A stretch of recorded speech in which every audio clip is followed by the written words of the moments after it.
Hey Gage, how's it going? This is Nadim with the TXengineWerx. I'm here with Gage Altspa. He's working on this beautiful Jeep Wrangler. What is it? What is it? Jeep Wrangler? What year is it? Do you know? I'm not sure what year it is, but I know it's Jeep Wrangler. Yeah, he's just working on it. He doesn't know what year it is, but he's gonna take care of it. So what's the problem? Well, the oil cooler, like let's walk around and let's look at it. A lot of people have the same problem. The oil cooler leaks from the gasket, but we already did the oil cooler originally that was connected from here, but we need to check the sensor and on the computer and everything, and the oil pressure wasn't right, so we got a new oil pressure sensor. Okay, so we did the work on it for the oil pressure, but the pressure is still low.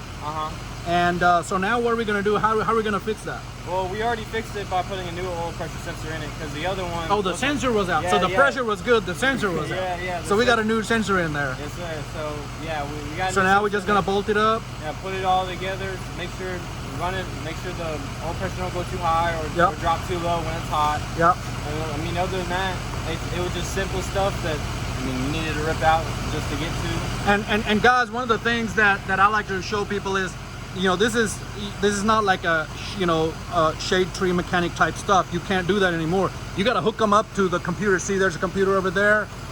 Where's the other computer? Somewhere around here.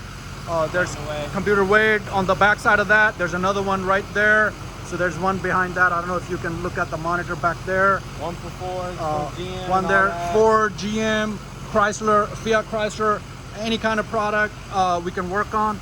And you know, these sensors and things like that, you know, even if you install them, you got to calibrate stuff. You know, you got to calibrate the ECM with the you know, with the BCM, and then I mean, and with the TCM. I mean, there's all kinds of calibration. Also, you get a new part for it, you don't know how it's going to run perfectly, and sometimes a lot of engines are the same, just like in totally different cars, and you might get that, you know, part for that engine. So yeah, you know what I mean? It might be like something so little, but you know, I remember, so big. I remember one time I got a MAF air sensor for my truck, and it was an AC Delco part.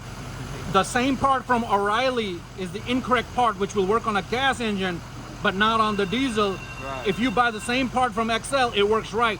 And I know it firsthand experience. Same part number and everything, it worked. We did a Jeep Patriot. It had a bad engine.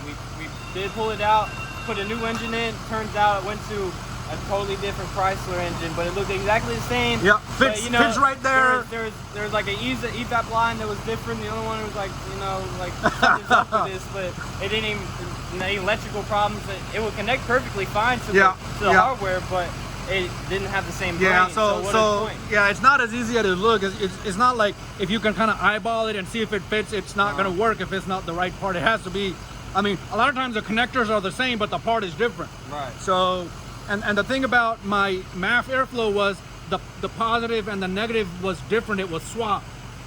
So if you get it from, now on a gas engine, it would work no matter what the polarity is, but on a diesel engine, it won't work if it's the wrong polarity. Right. So those little things, you know, now it's noisy in here because this diesel truck over here is running